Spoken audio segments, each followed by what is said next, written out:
Hello students, welcome to exam universe letter to success. मेरा नाम है विकास और आज की इस वीडियो में हम लोग बात करने वाले हैं आज के इंपॉर्टेंट करंट अफेयर्स की, जो आपके आने वाले एग्जाम्स के लिए बहुत ज़्यादा इंपॉर्टेंट रहने वाला है। फिर चाहे आप एसएससी की प्रिपरेशन कर रहे हो, बैंक के एग्जाम की प्रिपरेशन कर रहे हो या फिर किसी भी एग्जाम की प्रिपरेशन कर रहे हो, करंट अफेयर्स आप लोगों के लिए बहुत ज़्यादा इंपॉर्टेंट रहता है। और डेली लाइफ में मैं आप लोगों को डेली आप लोगों को करंट अफेयर्स पढ़ाता हूँ और उम्मीद है कि आप लोग डेली पढ़ रहे होंगे और डेली आप लोगों की नॉलेज इंप्रूव हो रही होगी।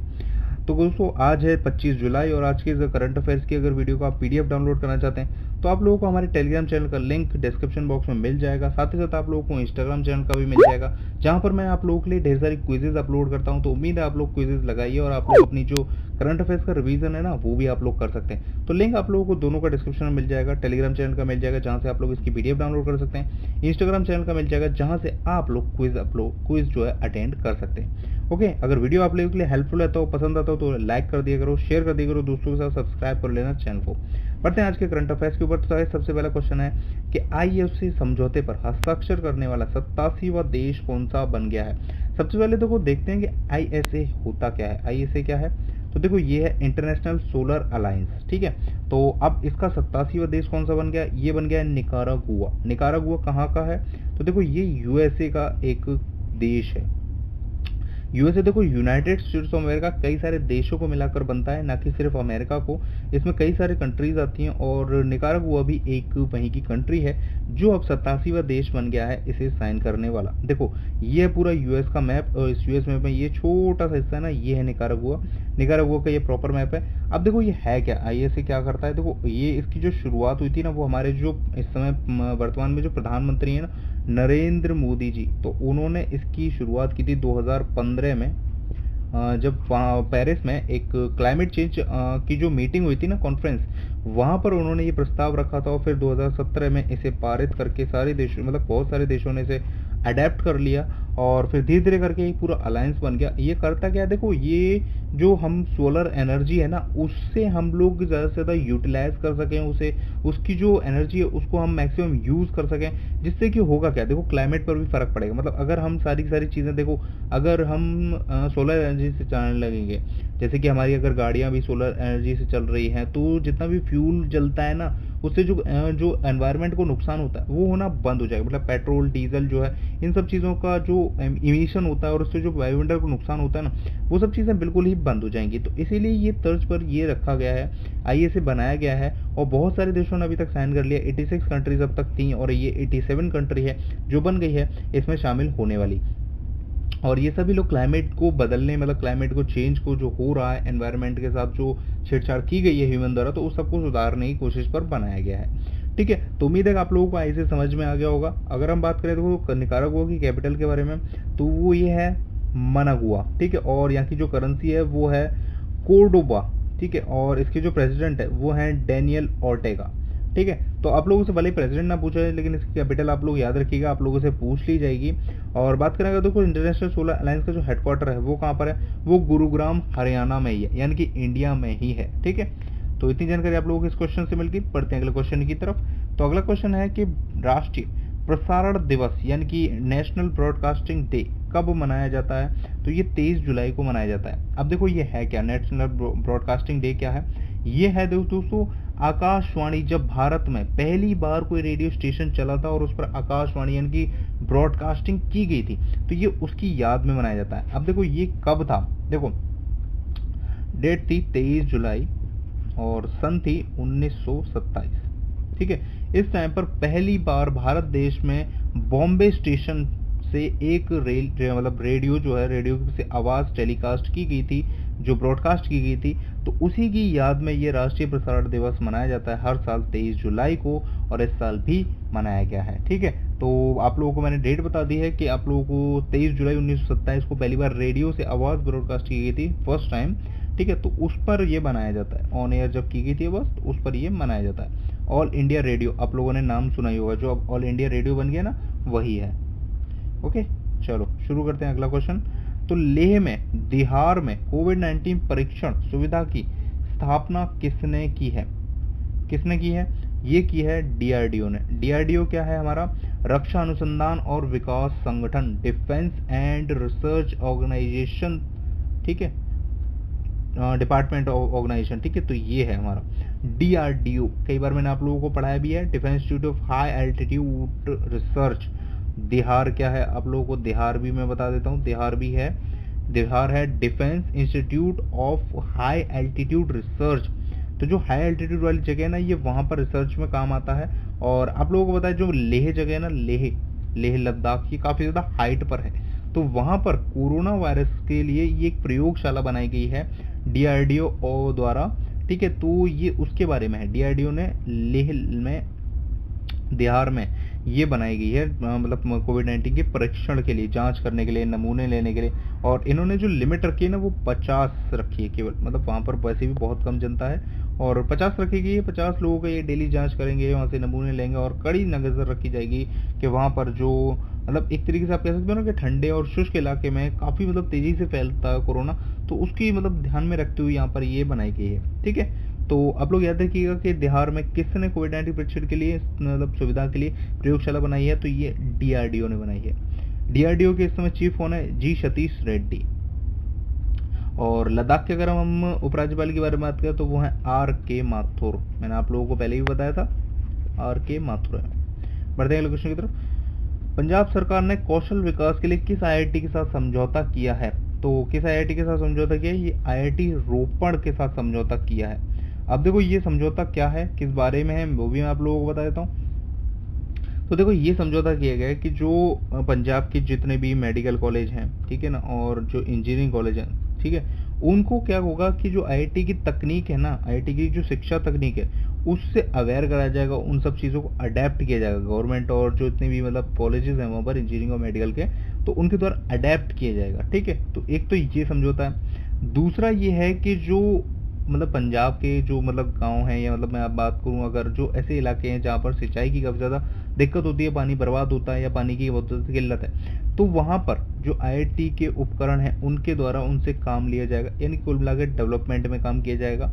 और जो तीसरी चीज़ है, तीसरा मुद्दा मैं आप लोगों को बताता हूँ, वो ये है कि जो IIT ना, वहाँ पर कई सारे हरे भरे जो मतलब एक तरीके से कह सकते हैं कि वहाँ पर पेड़ लगाए जाएंगे, तो ये काम सरकार IIT के यहाँ करेगी, ठीक है। यानी कि वहाँ पर पेड़ लगवाना, भूमि का निर्माण करवाना, वनीकरण करवाना, यानी कि कई सारे पेड़ों के वन के रूप में बदलना, तो ये सारे काम जो है वो गवर्नमेंट करेगी। तो मतलब कई सारे आपस में बॉन्ड साइन हुए हैं जो कि गवर्नमेंट ने IIT रोपड़ के साथ किए हैं, ठीक है। बात करें तो पंजाब की, तो पंजाब की राजधानी क्या है, पंजाब की राजधानी है चंडीगढ़, ठीक है। यहाँ के मुख्यमंत्री कौन है, यहाँ के मुख्यमंत्री हैं अमरिंदर सिंह, कैप्टन अमरिंदर सिंह। और राज्यपाल कौन है, VP सिंह बदनौर, ठीक है। तो आप लोग याद रखिएगा। बढ़ते हैं अगले क्वेश्चन की तरफ। तो बजाज वित्त अध्यक्ष यानी बजाज फाइनेंस के नए चेयरमैन के रूप में किसे नियुक्त किया गया है, तो ये नियुक्त किया गया है संजीव बजाज जी को, ठीक है। अब इन्होंने किसको रिप्लेस किया है, इन्होंने राहुल बजाज को रिप्लेस किया। राहुल बजाज कौन है, इन्हीं के फादर हैं, जो कि अभी जो 31 जुलाई है उस पर वो रिटायर हो रहे हैं, और अब उनके बेटे संजीव बजाज उनका कार्यभार संभालेंगे, ठीक है। 31 जुलाई 2020 को ये रिटायर हो रहे हैं, और अब इनका जो कार्यभार है वो उनके बेटे संजीव बजाज संभालेंगे, ठीक है। और ये जो है ये क्या करते हैं, ये MD के रूप में अब भी कार्यभार संभालते रहेंगे, मतलब ये फिर भी अपनी मतलब सेवाएं जारी रखेंगे, लेकिन अब जो चेयरमैन का पद है वो संजीव बजाज संभालेंगे, ठीक है। बात करें अगर देखो जैसे बजाज फाइनेंस के बारे में आप लोगों में से बहुत सारे लोग जानते होंगे कि जैसे बहुत सारी जो मतलब चीज़ें होती हैं, अप्लायंसेस होते हैं, उन सबको फाइनेंस करने का काम करती है बजाज फाइनेंस कंपनी, ठीक है। या इसका कार्ड भी इशू करती है, जिससे कि मतलब कुछ लिमिट होती है, आप लोग धीरे धीरे करके मतलब इंस्टॉलमेंट चुका सकते हैं, और इस तरीके से आप लोग शॉपिंग कर सकते हैं। आप ऐसे बहुत सारे लोगों के पास होगा भी, बहुत सारे लोग यूज़ भी करते होंगे, तो ये उसी काम को करती है, फाइनेंस करने का काम करती है, ओके। इस कंपनी की स्थापना कब हुई थी, इस कंपनी की स्थापना हुई थी 2007 में, और इसका हेडक्वार्टर कहाँ पर है, वो है पुणे महाराष्ट्र में, ठीक है। तो इतनी जानकारी आप लोग याद रखिएगा। बढ़ते हैं अगले क्वेश्चन की तरफ। तो एयरटेल पेमेंट बैंक ने ग्रामीण युवाओं को प्रशिक्षित करने के लिए किसके साथ साझेदारी की है, तो ये NSDC के साथ साझेदारी की है। NSDC क्या है, national skill development corporation. NSDC ये क्या करता है, ये नेशनल लेवल पर मतलब जितने भी मतलब युवा कह लीजिए आप लोग देश के, या मतलब इस तरीके से जो कम पढ़े लिखे लोग हैं, उन लोगों के लिए स्किल डेवलपमेंट अभियान चलाते हैं। और अब एयरटेल पेमेंट बैंक ने इसके साथ टाई अप किया है। और अब ये लोग क्या करेंगे, देखो इसमें ये लोग क्या करेंगे, ये जो ग्रामीण के जो युवा है ना, उनको मतलब एक तरीके से ऑनलाइन चीज़ों के बारे में सिखाएंगे। ऑनलाइन ट्रांजेक्शन क्या होती है, ऑनलाइन वर्क कैसे किया जाता है, ऑनलाइन पढ़ा कैसे सकते हैं, ऑनलाइन पढ़ कैसे सकते हैं, ऑनलाइन चीज़ें कैसे सीख सकते हैं, ऑनलाइन सिखा कैसे सकते हैं। अगर आप में कोई टैलेंट है, आप किसी को सिखाना चाहते हैं, तो वो चीज़ों के बारे में बताया जाएगा। और इन सब चीज़ों को बढ़ावा दिया जाएगा कि ऑनलाइन आप चीज़ें किस तरीके से कर सकते हैं, आप सीखिए, औरों को सिखाइए। तो ये तर्ज पर ये चीज़ें शुरू की गई हैं एनएसडीसी के साथ एयरटेल पेमेंट बैंक ने, ठीक है। और बहुत सारे लोग जो कि रोजगार नहीं पा रहे हैं इस समय कोरोना वायरस के चलते, कोविड-19 के चलते लॉकडाउन है, बहुत सारी जगह से रोजगार नहीं मिल रहा है, तो उन लोग ऑनलाइन अपना बिजनेस कैसे कर सकते हैं, ऑनलाइन अपना मतलब सारी चीज़ें कैसे कर सकते हैं, पेमेंट कैसे कर सकते हैं, पैसा ले कैसे सकते हैं, पैसा इन्वेस्ट कैसे कर सकते हैं। तो ये सारी चीज़ें एनएसडीसी के साथ मिलकर एयरटेल पेमेंट बैंक ने करेगी। काफ़ी अच्छा इनिशिएटिव है जो स्टार्ट किया गया है। बात करेंगे तो जो एयरटेल पेमेंट बैंक के जो सीईओ हैं उस समय वो हैं अनुव्रत विश्वास, और एनएसडीसी के जो एमडी और सीईओ हैं वो हैं मनीष कुमार, ठीक है, मनीष कुमार। तो ये आप लोग याद रखिएगा। बढ़ते क्वेश्चन की तरफ। तो हाल ही में किस बैंक ने इंस्टा क्लिक सेविंग अकाउंट की मतलब जो योजना है, या मैं कहूँ एक तरीके से जो एक अच्छा इनिशिएटिव है, या मैं बात करूँ एक अच्छी योजना है जो शुरू की गई है, वो किस द्वारा शुरू की है, वो बैंक ऑफ बड़ौदा के द्वारा शुरू की गई। अभी देखो ये है क्या, एक तरीके से जो शुरू किया गया है सेवा है जो शुरुआत की गई, वो ये है कि आप घर बैठे ही इंस्टेंटली बहुत जल्द मतलब बहुत कम टाइम में अपना सेविंग अकाउंट खोल सकते हो इंस्टेंट क्लिक करके। मतलब आप लोग एक तरीके से इसकी वेबसाइट पर जाइए, अपना केवाईसी ऑनलाइन केवाईसी है, आप लोगों को कोई भी फॉर्म भरने की या कुछ भी करने की कोई ज़रूरत नहीं है। आपके पास एक जो भी फ़ोन है, जिस पे भी लैपटॉप पे आप कर रहे हैं, आपको एक ओटीपी आएगा, ओटीपी आपको फिल करना है। उसके बाद जो बैंक ऑफ बड़ौदा का एक ऐप है कि एम कनेक्ट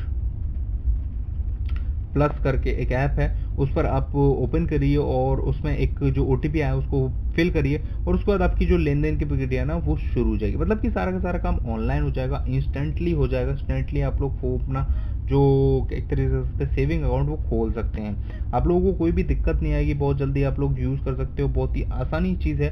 तो इसलिए ये जो इनिशिएटिव है वो लॉन्च किया गया है बैंक ऑफ बड़ौदा द्वारा।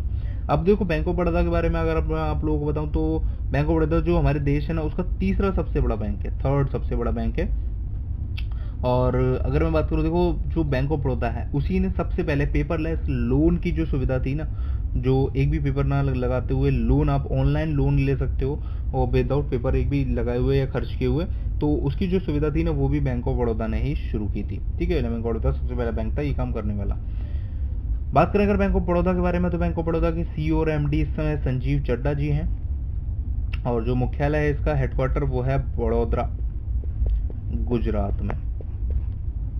बढ़ते हैं अगले क्वेश्चन की तरफ कि MFIN के नए सीईओ और डायरेक्टर कौन बने हैं।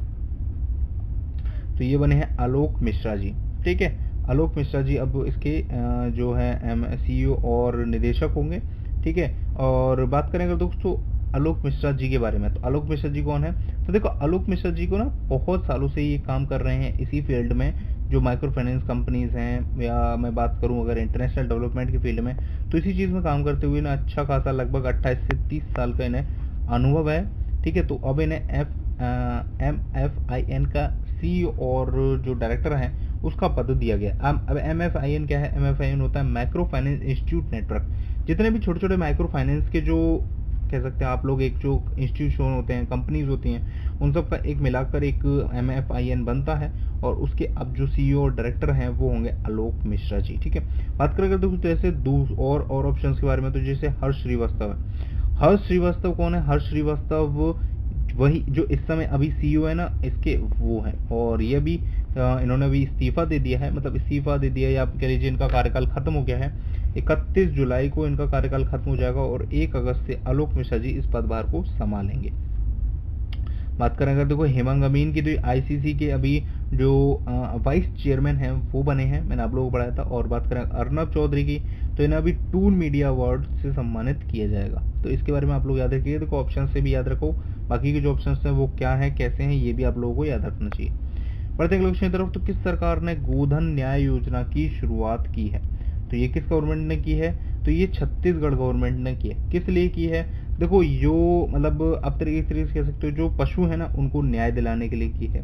आप कहेंगे पशुओं को न्याय कैसे मिलेगा? देखो पशु जो होते हैं ना, कई सारे आप लोगों को पता होगा कि जो लोग उन्हें पालते हैं वो कई तरीके से ढंग से बिहेव नहीं करते हैं, तो उन सब चीज़ों से उनको बचाने के लिए। दूसरी चीज़ ये है कि पशुपालकों को बढ़ावा देने के लिए कि वो पशु ज़्यादा से ज़्यादा रख सकते हैं, ठीक है, उनकी सुरक्षा देने के लिए, ठीक है, साथ ही साथ जो पशुपालक है उनको अतिरिक्त आय अर्जित करने के लिए, ठीक है, जो आवारा पशु घूमते रहते हैं उनके जो चराई की समस्या उससे निपटने के लिए, और जो पशुओं से जो मतलब जैविक आप एक तरीके से तो उर्वरक बनाए जा सकते हैं, जैसे गोबर से गोबर गैस बनाई जा सकती है, बिजली बनाई जा सकती है, तो इन सब चीज़ों के लिए ये योजना शुरू की गई है।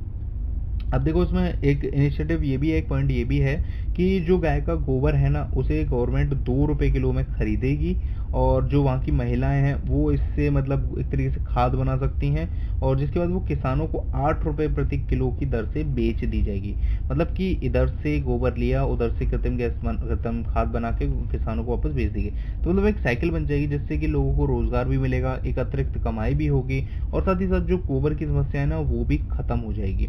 तो इस चीज़ के लिए बहुत अच्छा इनिशिएटिव है जो छत्तीसगढ़ गवर्नमेंट द्वारा किया गया है, ठीक है। ये है मैप में छत्तीसगढ़, देखो ये रहा छोटा सा, ठीक है ना, यहाँ पर है। और अगर हम बात करें देखो इसके बगल में देखो ये उड़ीसा के साथ इसकी सीमा है, तेलंगाना के साथ सीमा है, ठीक है, आंध्र प्रदेश के साथ भी सीमा है, ऊपर झारखंड के साथ भी है और मध्य प्रदेश के साथ भी है। तो आप लोगों को ये भी पता होना चाहिए। और देखो ये इसलिए मैं आप लोगों के लिए बता रहा हूँ, उत्तर प्रदेश के साथ भी सीमा है, तो इसलिए मैं आप लोगों को बता रहा हूँ कई बार मैप में भी आप लोगों को पता होना चाहिए कौन सा जो स्टेट है वो कहाँ पर पड़ता है, जिससे कि आप लोग कभी अगर मैप देखो तो आप लोग को पता चल जाए, या फिर अगर आप लोग को क्वेश्चन आए तो आप लोगों को पता चल जाए कि ये किस दिशा में पड़ता है, तो उससे आप लोग कई सारी चीज़ों का अनुमान लगा सकते हो।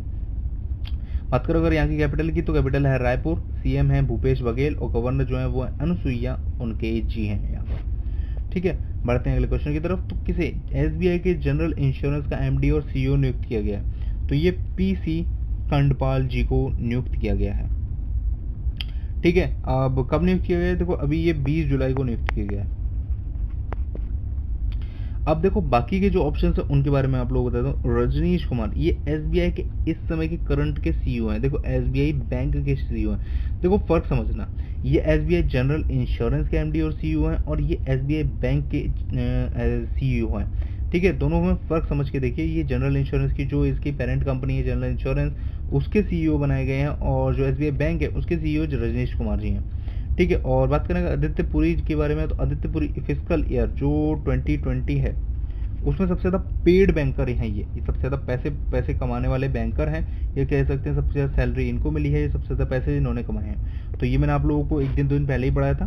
बात करेंगे दोस्तों अश्विनी कुमार तिवारी की, तो ये एसबीआई कार्ड जो आता है ना, एसबीआई का कार्ड, उसके एमडी और सीईओ बनाए गए हैं। ये भी मैंने आप लोगों को 2-3 दिन पहले ही पढ़ाया था।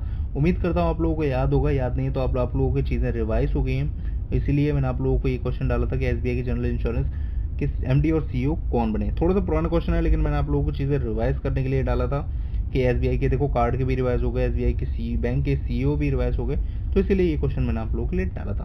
बात करेंगे तो जैसे पीसी कंडपाल जी की, तो पीसी कंडपाल को काफ़ी अच्छा अनुभव है, 30 साल से ये लगभग एसबीआई के साथ जुड़े हुए हैं, और भिन्न भिन्न पोस्टों पर ये काम कर चुके हैं, और अब इन्हें जनरल इंश्योरेंस जो इसकी पेरेंट कंपनी है उसके एमडी और सीईओ नियुक्त किया गया, ठीक है। बढ़ते हैं आगे। ये थे इंपॉर्टेंट 10 क्वेश्चन जो आप लोगों के एग्जाम पॉइंट ऑफ व्यू से जरूरी है। अब मैं आप लोगों को कुछ ब्रेकिंग न्यूज़ बता देता हूँ आज की, जो देश और दुनिया में हुआ उसके बारे में। तो इमिनेंट जो डांसर से कोरियोग्राफर अमला शंकर, इनका निधन हो गया है। ये वेस्ट बंगाल की थी, और वेस्ट बंगाल की बहुत ही अच्छी ये डांसर थी, ठीक है, जो कोरियोग्राफर थी, जो वहाँ पर कोरियोग्राफ करती थी डांस को, ठीक है। और इन्हें बंगाल जो गवर्नमेंट है उसके द्वारा 2011 में वहाँ को जो सर्वोच्च सम्मान होता है ना, बंगा विभूषण, उससे सम्मानित किया गया था, ठीक है। तो इनके बारे में याद रखिएगा आप लोग, इनका भी हाल ही में निधन हो गया।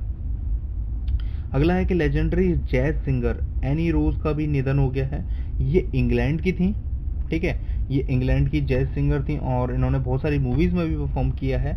और इनका जो स्टार्टिंग था ना करियर की, एक तरीके से कह सकते हो 1950s के दौर में ये काफ़ी ज़्यादा पॉपुलर और बहुत ज़्यादा मतलब एकदम सक्सेसफुल इनका फिल्म करियर था।